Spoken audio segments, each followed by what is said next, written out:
This is the Regained Wellness Podcast with Jamie Logie, episode 119. How many steps a day should you be taking? Step by step, ooh baby, gonna get to you, girl. Step by step, ooh baby, really want you in my world. Hey guys, what's happening? Welcome back to the podcast. I'm Jamie Logie. I run regainedwellness.com, and this is the Regained Wellness Podcast. So thanks for joining me here today. And if you're new here or you haven't already, make sure you subscribe on iTunes. That's just the best way to be kept up to date. Every time a show gets put out, it's automatically sent to you. I don't have to mail it or pay for postage or anything like that. Just automatically delivered to your phone. And today we're talking about steps and the quintessential 1980s boy band New Kids on the Block kicking things off there. Probably paved the way for all future boy bands. Some 1980s New Kids on the Block fun facts. Jennifer Lopez was actually a backup dancer for them on their tours, and I think you can see her in one of their American Music Awards shows. So before she became J-Lo, and that's what was their big song, "Hanging Tough," was actually recorded for the Boston Celtics, and they were trying to create, because they're from Boston, so they're trying to create sort of an anthem-y type thing that they could play for home games and everything like that, which didn't work. I think they went with obviously something different, so they didn't get the living crap beat out of them. So speaking of their stepping and steps, we're talking about how many steps a day should you be taking. And so I'll cover, what the goal is that's kind of been determined by health experts and why it's been kind of pinpointed at that, ways to go about getting extra steps in a day, talking about Fitbits, a little bit of everything. So let's get to it. So the step thing is pretty interesting just because even if you're say you work out, you have an awesome workout program and you're in the gym 5 days a week, and you may think, and this goes for myself too, you may think, oh, I'm covered, I don't have to worry about steps. You're actually still not taking that many a day, and the amount of steps you take, actually the more time you spend on your feet is a little more conducive to health. The longer we stay sitting, the more potential health problems we're looking at. And just because you're in a gym and you work out an hour a day doesn't mean you're kind of off the hook for I can take the elevator or I can sit on my butt for the rest of the night. You'd be surprised how little physical activity you do a day that involves being on your feet, moving around, walking around. So that's why, in this day and age, you really don't have to be physically fit to do anything. And if you do work out, a lot of it's kind of funny because you're, sometimes only getting fit and healthy to potentially get through the next workout. So you're getting in shape to keep getting in shape, which obviously is the idea. And that's where the health benefits come in. But as it has to do with how our daily lives go, you don't have to be really in shape to do anything and to function. We live in obviously a world of escalators, elevators, drive through anything. And the majority of us either, if you're working a manual labor job, that's a completely different conversation, or, heavy duty, factory work, or if you're on your feet or you're running around or you're like a stock trader or, so there's different scenarios for the whole thing. But if you're someone who, is at a desk job, you're probably really coming up short. And as far as how many steps a day you should be taking, and it's not, and I'll get into it more, it's not just the steps for the sake of the steps. It's more about not being seated and inactive through the day. So it's tough as you look at, anyone from about age 6 to 20 something through school, they're spending a majority of their time sitting down too, and they're not being active. It's funny because we criticize kids for playing video games and watching movies and being inactive and stuff like that. But then, we have no problem letting them sit for 8 hours a day in school. And then we sort of look at I don't know if it's the conversation that needs to be changed. You'd probably criticize a kid for sitting too long down playing whatever game or on their iPad or on their phone. But if they were sitting reading a book, we don't really consider that, being lazy or inactive when it really is, or sitting down doing 2 hours of homework. It's still kind of the same thing. Like, it's more productive.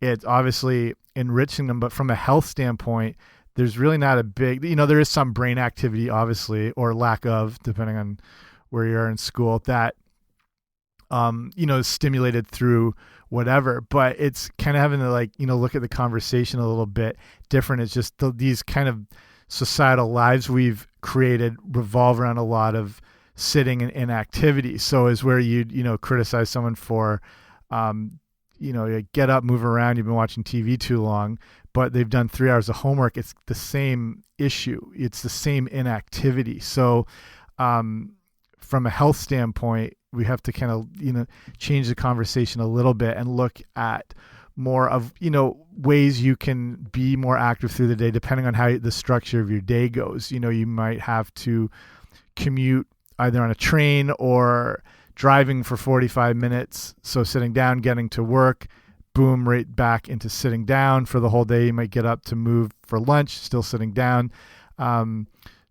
leave, drive home, or you go to now you go to the gym. That's your activity, which is awesome and should be part of your day. So that's an hour you're moving, great. Then back into the car, back home, sitting down, probably sitting down for the rest of the day. So besides that 1 hour, 23 hours, well, not exactly 23, but I'd say probably 90% of your day involves being completely inactive. And then when you throw in sleep, which is hugely important, but and that's when, the majority of, functions kind of spring to life in your body and, recovery processes and everything like that. But the structure of our day is based around being completely inactive. And, like I said, you don't have to be physically fit to get by in this day and age. If you live in a city, you barely have to walk if you don't want to. It's just, maybe walking in between transportation drop-offs in your building. Depending, you don't have to be. A lot of people are. If you spend a lot of time, I've spent a lot of time in New York, and I lived in London, England, and everything like that. And, New York is a good example where everyone does walk quite a bit just because the city is small. You can get around it fast. It's sometimes a bit quicker, but you don't have to if you don't want to. It's easy, subways, buses, taxis, Ubers. It's very easy to not be active. And that's just not really the way we were built. If you think back to our ancestors who would spend days potentially hunting and tracking animals, having to be alert. If they're not up and at them pretty much, there's a potential they're going to starve, and everyone's going to starve that they're providing for. So, there's, say, a couple days of tracking, hunting, they could potentially end up with nothing. And they'd probably be rolling in their graves knowing we can drive up to a window, order a burger the size of your head, which probably has enough calories that would probably sustain them for 2 weeks. It's just we spend so much time off our feet, and this really hasn't been the healthiest thing in the world. It's been a hot topic about this comparison between, they're calling is sitting the new smoking, which I think is pretty extreme. I don't think anything can combat smoking for just straight up harmfulness. It really, if you're a smoker, I hope you're not, but it baffles me that in 2017 people are still smoking. That's incredible to me. And the other, I could maybe understand if this was something that was free or something, or didn't cost you anything, but the fact that you're paying for it, that's absolutely absurd to me. So as they've said, sitting is a new smoking. I don't think it goes to that extent, but there is a lot of health issues that come from when your body is not active and standing up. So, I mean, looking at, I think organ damage like heart disease, you have when you're less active and you have, less muscle engagement, whatever, muscle burns less fat when you're sitting, and the blood flows a little more sluggishly when you're sitting too long, and that can allow fatty acids to more easily clog the heart.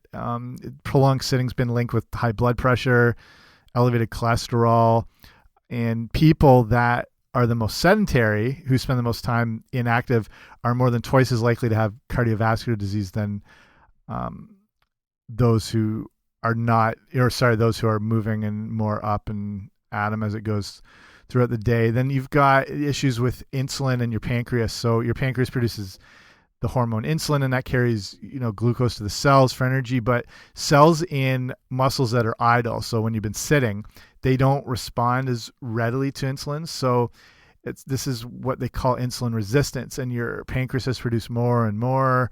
And then that can pretty much burn it out. And then that's leading to diabetes and other diseases.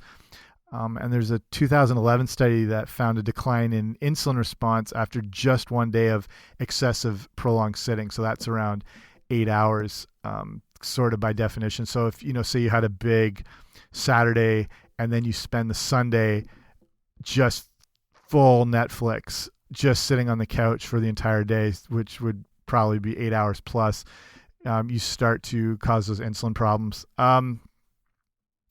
You get into, muscle degeneration, like I said, especially with your abs and your core.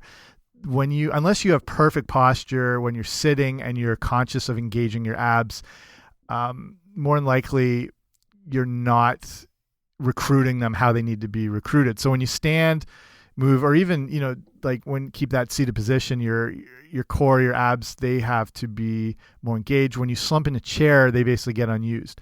Or you're sitting on a couch slumped around as well too. And then, tight back muscles and weak abs, that can start wrecking your posture, and you can get sort of that exaggerated spinal arch. Your spine has a bit of a natural arch anyway, but it's more of an exaggerated one. So that can cause problems with obviously your back, but then tight hips, and then your glutes, kind of take the brunt of that. This sort of travels all the way down. Then you could start getting knee problems, ankle problems, foot problems. A lot of times if you have ankle issues or foot issues or knee issues, it actually starts much higher up in the body, and it's kind of like travels its way down. And that's just the muscles. When we're talking about the back, when you move, you have, the soft discs that are between the vertebrae. They expand and contract like sponges, and they soak up fresh blood and all the nutrients that are going through. But when we sit for a long time, they're like squashed, and they're unevenly squashed. And then what happens is you have collagen that hardens around tendons and ligaments, and then you're looking at some real back issues and the disc damage. People who sit more are at a greater risk for herniated lumbar discs. And you have a muscle that travels through your abdominal cavity, and when it tightens, it pulls the upper lumbar spine forward. So upper body weight rests entirely on, you have these like a sitting bone sort of structure, and it sort of sits on that instead of being distributed along the arch of the spine.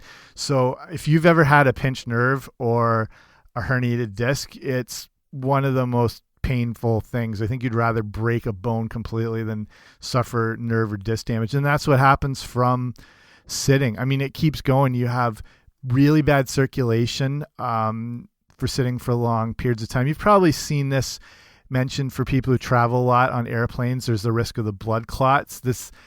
It's always been an issue. It was a little more prominent. I don't know. There's more attention to it years ago. Because there's blood clots, there's no circulation, you're not moving, it causes some real problems. Fluid can pool in the legs. Then you're looking at swollen ankles, varicose veins, and, blood clots can be extremely, extremely dangerous. Can also affect your bones. Just your bones need some weight-bearing activity to be engaged and functional. And when they're not, when they just sort of sit there, they become softer and more prone to damage. I mean, I could go for hours on all this stuff. It's, even sitting for more than 2 hours can turn off one of the hormones that promotes the burning of body fat. So, nothing's engaged. Your metabolism is down. Nothing's active. Your muscles aren't moving. So at the very least, if you're going to be sitting for a long period of time, make it a point that every 30 minutes at least you get up and move for 30 seconds. Don't let yourself go more than an hour. I mean, sometimes that's impossible, but at least try to engage your muscles and try and tighten and release them.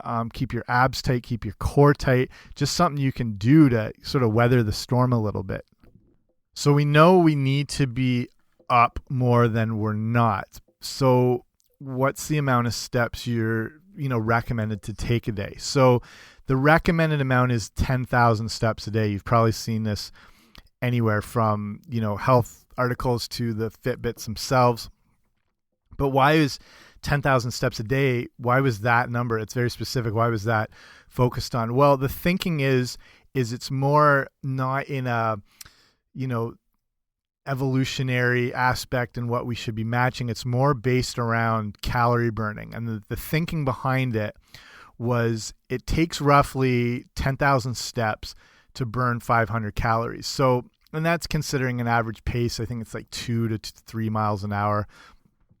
A pace that you'd walk at that would be comfortable. So if you were out with a friend doing a walk where you could keep a conversation up, you're moving pretty briskly, you shouldn't be out of breath, you shouldn't be having to struggle to catch your breath. So, a recognizable pace. So it's considered, a roughly 10,000 steps will burn 500 calories. So over the course of 1 week with the 7 days, that would be doing 10,000 steps a day. You would have burned 3,500 calories taking those 10,000 steps. And if you remember back to your biology, how many calories are in a pound of fat? 3,500. So the thinking is that the 10,000 steps a day can potentially help you to lose a pound a week, which is, comfortable, relatively efficient weight loss. And then that was the number that was focused on. So, the problem is the whole calorie counting thing is a completely imperfect science. There's many factors that play in, specifically your diet, that need to be in check to ensure proper weight loss. The steps are always going to be important. If in doubt, always err on the side of trying to be as active as possible and on your feet as much as you can, barring any bad, knee problems, joint problems, whatever. If it's something where you're better off on a bike or you're better off, doing laps or whatever, in a pool, and you can combine that with other exercise, throughout the day, that's ideal. But, we're preferentially hoping you're on your feet as much as possible. So either way, 10,000 steps, I think, is still a very good goal to try to reach each day. And for the average person, again, we're talking about that, that comfortable pace. You're looking at around 100 minutes to take 10,000 steps a day. So this gets broken down through the day, but if you can keep an extended period of around 30 minutes per day, that's kind of the sweet spot of how much you should be exercising. And then more on top of that is great. But at the very least, you want to think about at 1 or 2 points of the day doing at least that 30 minutes, whether it's a longer walk after work or at lunch or at night. But in combination, if you can, it's going to take that 100 minutes. Ideally, you're not going, for 5 minutes and then another 5 and then a 6. You want it a little bit longer if possible. But the key thing is, at the very least, is, like I was mentioning earlier, try not to go more than an hour of straight sitting. Even if it's just standing up and sitting down, like if you're stuck in meetings, that might not even be possible. Then something where there's just going to be a break. But like I said, try not to let it get to that 2-hour point of straight sitting. And usually, say you're in school, classes aren't going to go that long. Eventually, you're going to be able to stand up. At work, or if you have an office, obviously that's more in your control. Usually there's not a lot of times where you're stuck for 2 straight hours, maybe in a movie, but then that's not going to go too much longer unless you're watching Lord of the Rings or binging on something. But then that's on you. You got to get up and move around. Like I said, so the 10,000 is the goal. The average person is only taking around 1,000 to 3,000 steps a day. And that is pretty low. And like I said, because we don't have to be physically active that much. So like I said, I'll get more into the Fitbits in a little bit, but the thing with your phone, if you have an iPhone, apologize because I don't know what Android's doing as much these days, but on iPhone they have the health app and it's got a built-in step counter into it, so you can see how many steps you're taking each day. And I guarantee, if you haven't been checking it, it's a lot less than you think. So if you think you've been running errands or whatever, come back, you go to the gym later for an hour, you're on your feet making dinner, running around, you're like, oh, that's got to be close to 10,000. It's probably more. It's probably at least half of what you think it is. So I don't track a ton of stuff, but I do keep an eye on it to see. So even on a day where, like I said, examples like that where I've been running around, I've gone for a 30-minute run, or been biking or been on my feet, and then I've been at the gym. And in my mind, I'm thinking, okay, this has got to be at least 9,000. It's usually more around 4,000 to 5,000. So it's something that you're more able to keep an eye on because of technology, which is awesome. But it's good because it's at least letting you see where you're at. And like I said, on days where we've all had the days where you don't do too much, but on days where I think I'm even being moderately active, not where I'd normally be, it's easily can be only around 3,000 steps max, and you're like, whoa, I've been actually pretty busy and doing quite a bit, and I'm not even close to being more at that level I should be. And then again, this changes depending on the time of year, when the weather's better. Here in Canada, our winters suck. Not always, but you're pretty limited to what you can do and move around. So then your activity levels just kind of plummet. But then when the weather gets nice, you can be outside more. And then again, depending on your job, you might be taking way more than 10,000 steps a day. So you're good in that sense. So where I work in the summer, I'm the fitness director for a kids sports camp in the States. And you're basically, if you've listened to this and you've ever worked at any form of camp, it's a 24-hour day job with basically a nap at night, where if you can get a little bit of sleep, that's awesome, because you're running your ass off completely on your feet, moving around from 7, 8 in the morning till who knows how late at night. And so we would track stuff like that in the summer. And we are taking on average around close to 30,000 steps a day. And that's on average. And these were days where it was kind of a, run of the mill type day, nothing crazy. You're just, going between buildings, walking around. And this isn't a huge camp compared to some of them. I have massive spreads and layouts. Just, going to the dining hall, then coming back to your bunk, and then you maybe go to the gym later, and then you're walking around, just an average low key day. We're still close to around 30,000 steps, which is unbelievable. So the days where, there's crazy stuff going on, you're running around the place, you can really get those numbers up huge, to the point where you actually got to be careful that you're not overdoing it to the point your body isn't giving a chance to recover and stuff. So there is such a thing as definitely overdoing it. So I guess getting into the Fitbit idea now is that, or basically any technology, like wearable technology and trackable type things. I think they are good because you really want to have an idea of your starting point. It's good to know where you're at. And then if you don't have any idea if you're making strides or if you're just, maintaining the sort of status quo. You won't see improvements if you don't know where you're at and what to adjust. So you're with a phone, with a Fitbit, whatever, you're able to see your progress and how close you can get to, that roughly 10,000 steps. If you get to 8,000 or 9, that's still great. And then some days you'll do well over 10,000, but it's just being conscious of where you're at and moving. So I'd say with this rough goal of 10,000 steps, you want to be shooting for spending at least 50% of your waking hours on your feet, because this might be tough, but it's going to be a necessity for beneficial and optimal health. So it's going to take an effort. And I know, depending on what your situation is, you're like, I don't know if I can possibly do that. But it's finding those little ways to add in the steps through the day and making yourself be more. It doesn't mean, you have to do big, long walks, but at least getting up out of the chair. So what do you do if you're well under that 10,000 mark? So like I said, you might be thinking you're taking a lot of steps, and then you find out it's 5,000 steps a day, which is quite a bit, but that's how much we need to be up. We need to be moving. It's the way we're built. So if you're, having a look at, say you have your phone or you've got a Fitbit and you're like, okay, I'm at 5,000 steps a day, jumping up to 10,000 is probably going to be a little overwhelming for you. It's going to be a bit of an abrupt lifestyle change. So instead of that, your goal now is to add in, I'd say about 500 steps a day, which isn't too much.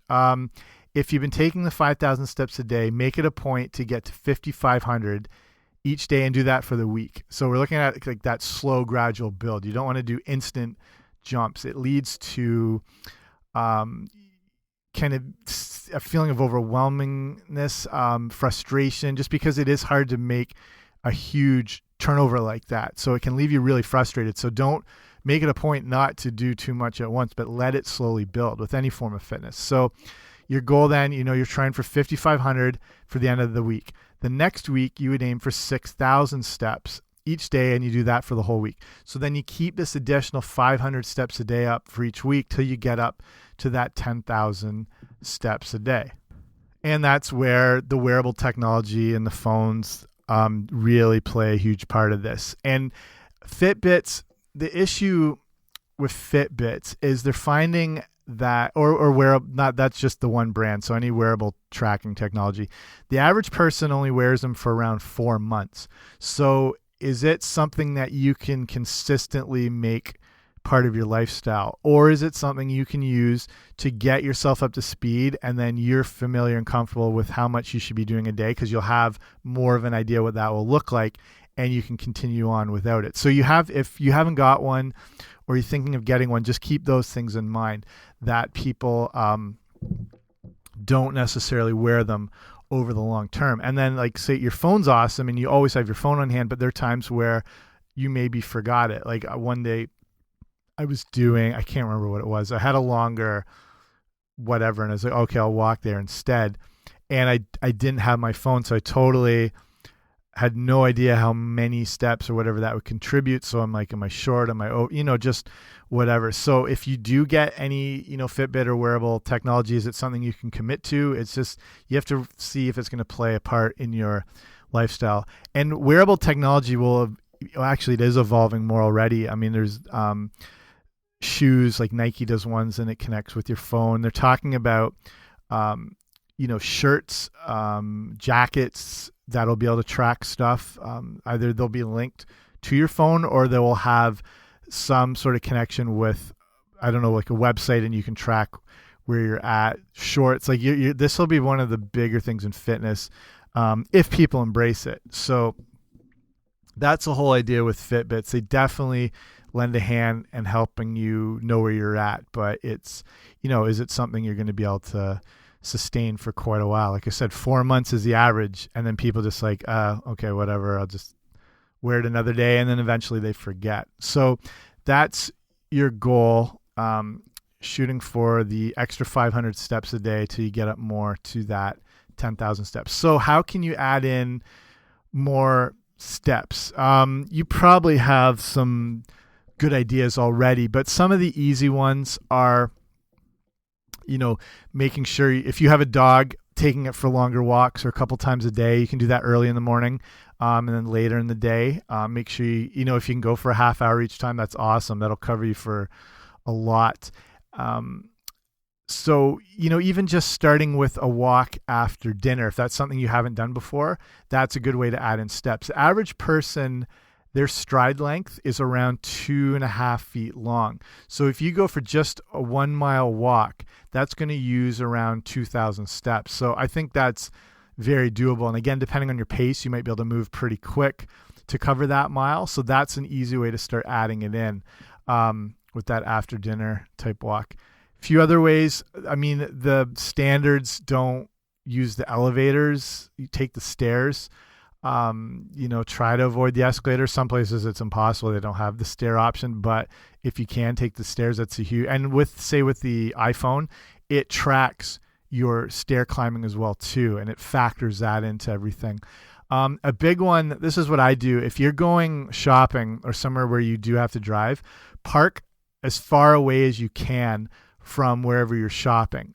So it's going to take longer to get there and get back. This is another, and work too. If you have that type of setup, like with a parking lot or whatever, where you can park farther away, definitely do that. So if I'm going to some of they're not outlets, but back near where I live, where they've got, like the Walmart and the Old Navy, those sort of setups, they're kind of like the big complexes and they're spread out over a huge area. So what I would do is I'll park, like these are pretty massive spots. It's not just one parking lot. It's like a huge, there'll be 3 or 4 big areas with their own parking lots. So what I'll do is I'll sort of park in the exact middle and walk to all those different places. So if you picture like, a 4 corners type thing where I've got to hit at least 3 out of those 4 corners, or if not all, depending on what the store I'm going to is, I'll park in the middle. So I have to walk in each opposite direction to wherever I need to go. So if I'm going, the far one corner, whatever I get, come back, I'll put in my car and then go to the next area, come back. It's just, that's a really easy way to add in the extra steps. Other thing is it helps you get in and out of the mall or wherever you're going quicker. You pull into a mall and you don't find the dream spot right next to the mall and you're almost like, screw this, I'm going home. But when if it's that busy and you're parking closer to the place, it's going to take longer to get out. So that's just strategic, I think, is parking far away near the exits and entrances, even though it's a farther walk to the mall or to the store. Once you get to your car, boom, you're gone. So it's playing smart, I'd say. Little other things. I mean, this might seem stupid, but just getting up to actually manually change the channel, which is almost impossible on some TVs. But if depending if you have like a cable box or whatever where you can actually still do it remotely. Some of the TVs don't even have buttons. I think my one doesn't actually even have any, but you can still manually go up and down into the channel. Just little things like that. And that also will help interrupt the extended sitting. I know it's easy to not get up once you're plopped down and sunken into the groove you forged on your couch. But it's just that little, up and down that can help break up that extended sitting time. Then, again, if this is available, take a walk on your lunch break. If that's something that's not possible, but at least somewhere where you can, I don't know if you can go around the block or you can walk somewhere around the building. It's just wherever you can add in those little steps a day. And then if you're tracking them, you get an idea of where you're at. If it's something where if you're not like, you don't have a smartphone or you're not like, I'm not sure about buying a Fitbit. Again, if you're not exactly sure where you're at as far as the steps a day, it's more, that can be okay, but it's just, at least making those decisions through the day to be up more than you're sitting down. And that's getting you on the right path too. It's great when you track, because like I said, right where you're at. But if that's something you're not wanting to do, or it's just whatever doesn't appeal, it's, making those little changes and choices throughout the day. So then, oh, good, I'm not going to go 2 straight hours of sitting. I'm going to make sure I get up. So that's probably half the battle right there, is just the mindset of doing it. So I think I'll cut it off there. You can obviously see the issues that come from lack of activity. Again, even if you do work out, we tend to neglect our basic human functioning, and we spend very little time walking. We need to be on our feet. Like that hour workout is great, but if you're sitting for 10 hours a day, you might still be running into some of the same problems. Not as drastic, but yeah, I'd say just make it a point, get up a minute or two every 30 minutes you spend sitting down. That'll start adding in those steps. Yeah. So I would say, if you have any more questions, or if you even have extra tips on how to add in more steps a day and that I can pass on, that, just, something we maybe never thought of, just feel free to write me at info@regainedwellness.com. Like I said, subscribe to the show. It's anywhere you'd find podcasts. Primarily iTunes would be the main one, but wherever you get your podcasts, I'll be there. And I'd encourage you to sign up for the Regain Wellness newsletter. So it's a lot of health information I share pretty much only over email, and I only do it every couple of weeks. So if you're looking for, extra nutrition insight or tips, whatever, definitely sign up. And when you do sign up, I send a free ebook it's a healthy eating kind of starter guide, just giving you a rundown on things you want to be including in your diet and why you want to be, foods you want to avoid. It's got some recipes. So if you go to regainedwellness.com/guide, you can sign up there, and then magically it's sent to you by the power of the interwebs. And then if you want to see the show notes for today's episode and, other links I was talking about, you can go to regainedwellness.com/119, and that's got everything there. Okay, that's it for me. Thank you for listening. I'll see you later. Bye.